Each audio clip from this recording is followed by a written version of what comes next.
Hey, what's going on? The video you're going to see, if you choose to watch it, is a video that I made for my classroom students. Since we're all in our homes because of the coronavirus, I'm teaching remotely. That's what we call it. And so I made a video with all of the vocabulary words that they are going to take a quiz on Friday. And I thought, well, I can just put this up on my other channel, and I mean, it is English related, and there might be some vocabulary words that you aren't familiar with. And then I thought, why don't I just create a Google Classroom for this channel, and you can actually take the same quiz that they take. So if you are interested in that, I can put the code right up there for the Google Classroom, but I'll also put it in the description box. I'll put a link to that and then the code, so you can just copy and paste if you would like. So if you would like to see more of these, I will keep doing more of these because I'm often giving my own classroom students vocabulary quizzes, and they're about 12 and 13. I think I mentioned that before. So if you would like something like that, and some people were wondering, how do I speak to my own students? Well, you'll see in the following video. So I hope you like it. If you don't like it, I guess just don't watch it. But if you think you can find some benefit, keep watching. Thanks for tuning in. Hello, and welcome back to another video. Today's assignment, only one, and that is to study for Friday's quiz. Take about 10 minutes. This video might almost be 10 minutes. And if it's not, I would suggest that you take a look at that Quizlet, play a couple games of match, and get ready for the quiz that way. We're only looking at 7 words. Normally we have 10, 12, 15, but since we're all in quarantine, we're just doing 7. And we've had a couple weeks to learn these words. Remember, they came from the Sacagawea videos and the Mark Twain videos. So if you've already watched those 4 videos, you are familiar with these words. But just to refresh your memory, let's go over all 7. The first one is shroud. Shroud. That can be used as a noun or it can be used as a verb, and I'll use it both ways.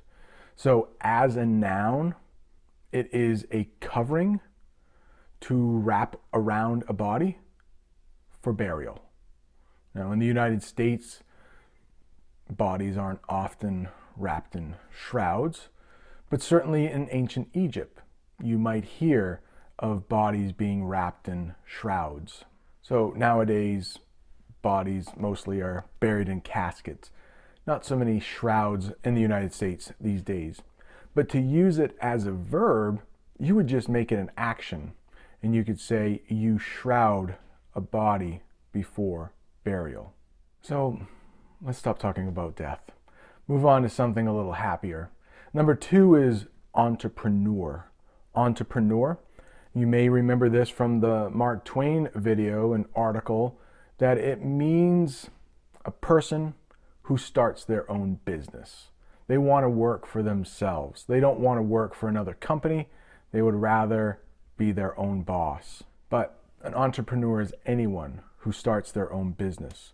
You can also use it as an adjective describing a person or describing their desires. So you could say the young child has entrepreneurial aspirations when he gets older. So he has the wants and desires to be a business owner when he gets older. Or she could too. She has entrepreneurial aspirations when she gets older. A couple big words there. So number 3 is wit. But you also might hear it as witty, which is the adjective form. That's probably a little bit more popular. But in the Twain article, the word was wit, and that is a noun. And it describes a type of humor that is funny, clever, and sometimes often like a wisecrack, like able to take a dig at somebody else. And some of the people I think are the most witty these days are late night talk show hosts. If you've ever watched Stephen Colbert or Jimmy Fallon, they're very witty. They can come up with some very clever remarks quickly. And Mark Twain was known as being very witty in his writing. All right, and sorry that I might have some sun on my face, but we haven't seen the sun in a while, so I'm going to just kind of let it pour in on me. And word number 4 is speculator. Speculator, it's a person, it's a noun. A speculator is one who looks at, could be stocks, the stock market, and they look at a company that they might be able to buy for cheap, and then they will make a ton of money off it. But it's always risky. There's always a risk to it. So a speculator stands to make a lot of money, or because of that risk, they might lose a lot of money. And I want to take a look at that root word spec, meaning to look, spec. So you might have heard of spectator, one who looks. You might hear retrospective, and that retro is another Latin and Greek root meaning back. So if you ever see a retrospective, and sometimes they come at the end of the year and they look back at 2020. Maybe in December we'll have a retrospective looking back on 2020, and that's probably a year we are going to want to forget for many reasons. Another word you might hear is circumspect. Still looking, circum, but if you know anything about like circumference of a circle, what's around a circle, circumspect means looking around. So that's why it's important to learn a lot of Latin and Greek roots, because if you come to a word like circumspect, maybe you've never seen it before, but you know circum means around and spect means to look at, you might already know the word without ever having seen it before. Number 5 is tenderhearted. It's a compound word, and if you break it apart, tender, meaning kind, soft, heart, it just describes someone who has a kind, gentle heart. The tender-hearted person gave the man money. The man looked like he could use some food, some shelter. Tender-hearted. They gave them some money. The tender-hearted person helped the lost dog find his home. Number 6 is apprentice. Again, we have a person, and this is a person who works for someone who already knows the profession.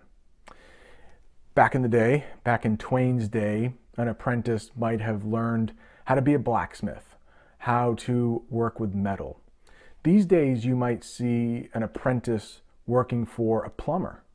Maybe there's a plumber who's a master at his or her trade, and an apprentice will work for them, sometimes for not a whole lot of money.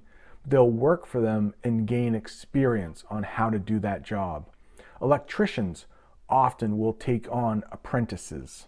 The last one, number 7, it's an adverb. It's quite a long word, but it can be broken down into 3 parts. Unexpectedly.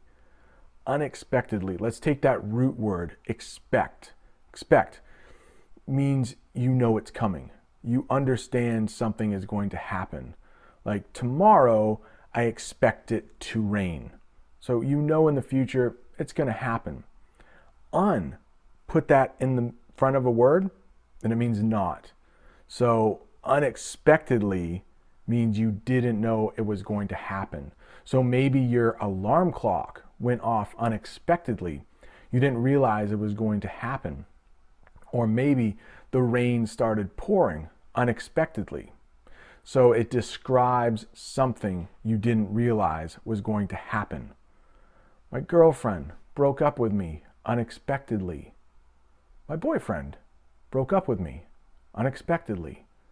And maybe a little cringy, maybe you haven't seen your boyfriend or your girlfriend for a little while. It's awkward. If you were in the classroom with me, I can make it even more awkward, more cringy, but I can't. You're at your home. Well, I hope this review helped you for the quiz. There will only be 7 questions. Every word will be used once. You know how sometimes I'll make it so you don't even use a word, or you may use the same word twice.